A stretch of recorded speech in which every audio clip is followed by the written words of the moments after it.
कहानी एक पिता की। आज की कहानी है एक पिता की जो अपने परिवार को पालते हुए अपनी पूरी जिंदगी दे देता है बिना किसी आशा के। एक माँ के लिए तो सबकी संवेदना होती है, पर पिता का दुख, उनकी तकलीफ बिना किसी को दिखाए बस वो जिंदगी भर चलता रहता है। सुधाकर एक लेखक था। उनका शहर में काफी नाम था। लोग दूर दूर से उनसे मिलने आते थे, उनकी कविताएं सुनने आते थे। सुधाकर के परिवार में पत्नी राधा, बेटा विकास, बेटी कीर्ति और बहू रविका थी। सुधाकर का भरा पूरा और काफी संपन्न परिवार था। सुधाकर अपने परिवार के साथ पुणे शहर के एक छोटे से गांव में रहता था। आज सुधाकर के रिटायरमेंट का दिन था। स्टेज पर बैठे हुए और सामने बैठे हुए काफी सारे लोग उसे देख रहे थे। आज मेरा इस थिएटर से विदा लेने का टाइम आया है। इस थिएटर ने मुझे मेरी जिंदगी भर ना खत्म होने वाली इज्जत, प्यार, सत्कार और सम्मान दिया है। ऐसा बोलते हुए उसकी आंखों से आंसू निकल रहे थे। वो अपनी आखिरी कविता सुनाकर लोगों का धन्यवाद करते हुए लोगों से विदा लेता है। अरे कहाँ गए सबके सब? जरा इधर आओ सब लोग। आज मैं बहुत खुश हूँ। आज मुझे रिटायरमेंट मिला है और आज ही मैं एक ज़रूरी फैसला सुनाना चाहता हूँ। पिताजी, आप ही नहीं, हम सब भी खुश हैं। आज से आप कुछ भी काम नहीं करेंगे, बस आप आराम करिए। हाँ बेटा, तू तो है मेरे बुढ़ापे का सहारा। पर आज मैं इस खुशी के दिन प्रॉपर्टी में सबको अपना अपना हिस्सा देना चाहता हूँ। अजी, आप क्या बोल रहे हो? ऐसे अचानक बंटवारा क्यों? अरे मेरी राधा, आज खुशी के दिन मैं सब जिम्मेदारियों से रिटायरमेंट ले लेता हूँ, समझी? राधा को सुधाकर का अपनी प्रॉपर्टी का बंटवारा करना अभी सही नहीं लगता है, पर वो कुछ भी नहीं कहती है। सुधाकर भी अपनी जिंदगी की सारी कमाई अपने बच्चों में बांट देता है और बच्चे भी प्रॉपर्टी मिलने पर बहुत खुश हो जाते हैं। उनके बेटा बहू भी बहुत खुश थे। पर कुछ दिन बाद बहू रविका अपने पति विकास से, विकास, अब मैं तुम्हारे माँ बाप और तुम्हारी बहन को नहीं झेल सकती। ना कोई कमाई आती है उनकी और ना ही वो घर में बैठे कुछ देते हैं, और पेंशन तो अपनी बेटी की शादी के लिए रख रखा है। अब तुम देख लो, मैं नहीं कर सकती इनका अब। अरे धीरे बोलो रविका, कोई सुन लेगा। ऐसा मत कहो, मैं कुछ करता हूँ। जल्दी ही ये सभी लोग घर के बाहर होंगे, बस एक बार ये घर अपने नाम हो जाए। सुधाकर ने अपनी पूरी जिंदगी की कमाई बच्चों को पालने में लगा दी थी, पर आज उसके बहू बेटे जो अपने ही परिवार के लिए जहर मन में पाले हुए हैं, आज दिख ही गया। विकास और अविका अपने प्लान के मुताबिक सबके साथ अच्छा व्यवहार करते हैं, पर मन ही मन अपने माँ बाप को घर से निकालने के सपने देखते हैं।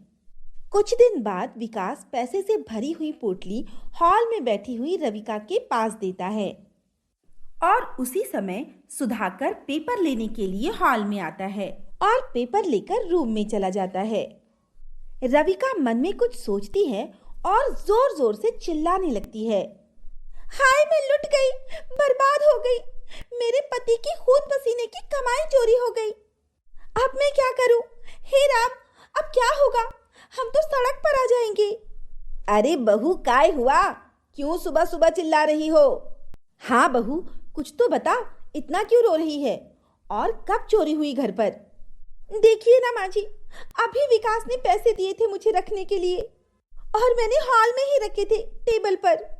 फिर मैं किचन में चली गई और जब मैं वापस आई तो वहां पैसे नहीं थे। ये क्या बोल रही हो तुम? ऐसे कैसे पैसे चोरी हुए?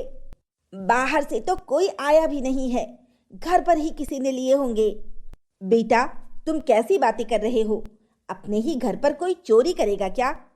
पापा, मुझे माफ करना, पर हम सब जानते हैं कि आपके पास अभी कोई काम नहीं है।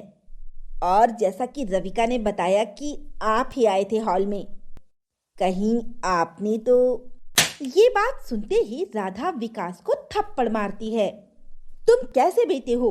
अपने जन्मदाता पिता पर इल्जाम लगा रहे हो चोरी का? तुम्हें जरा भी शर्म नहीं आती? इसमें क्या गलत बोल रहे हैं विकास? सही तो बात है। मेरे जाने के बाद पापा जी ही आए थे हॉल में पेपर लेने।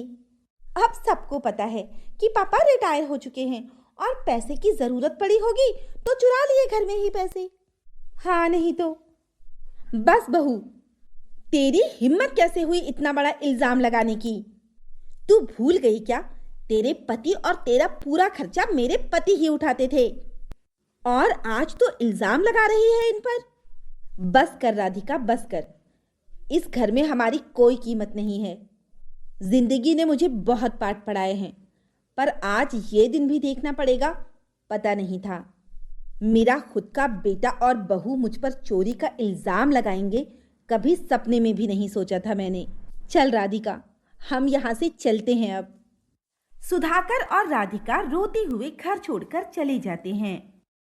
सुधाकर के घर से जाते ही विकास और रविका खुशी से झूमने लगते हैं कि माँ बाप से पीछा छूटा। दोनों पति पत्नी को कोई फिक्र नहीं थी कि उनके माँ बाप कहाँ भटक रहे होंगे। वो ठीक हैं भी या नहीं, इसकी परवाह ना करते हुए वो खुशी खुशी रहने लगते हैं। कुछ दिन बाद एक पोस्टमैन घर आता है और सुधाकर को पुकारने लगता है। सुधाकर जी, सुधाकर जी। अरे कोई घर पर है क्या? अरे कौन है मरा जो इतना गला फाड़ फाड़ कर चिल्ला रहा है? क्या हुआ? क्यों इतना चिल्ला रहे हो गला फाड़ कर? और कोई सुधाकर जी नहीं रहते यहाँ, निकलो यहाँ से। मैडम जी, मैं गवर्नमेंट के ऑफिस से आया हूँ। ये सुधाकर जी का लेटर आया है। रविका के होश उड़ जाते हैं जब वो लेटर पढ़ती है।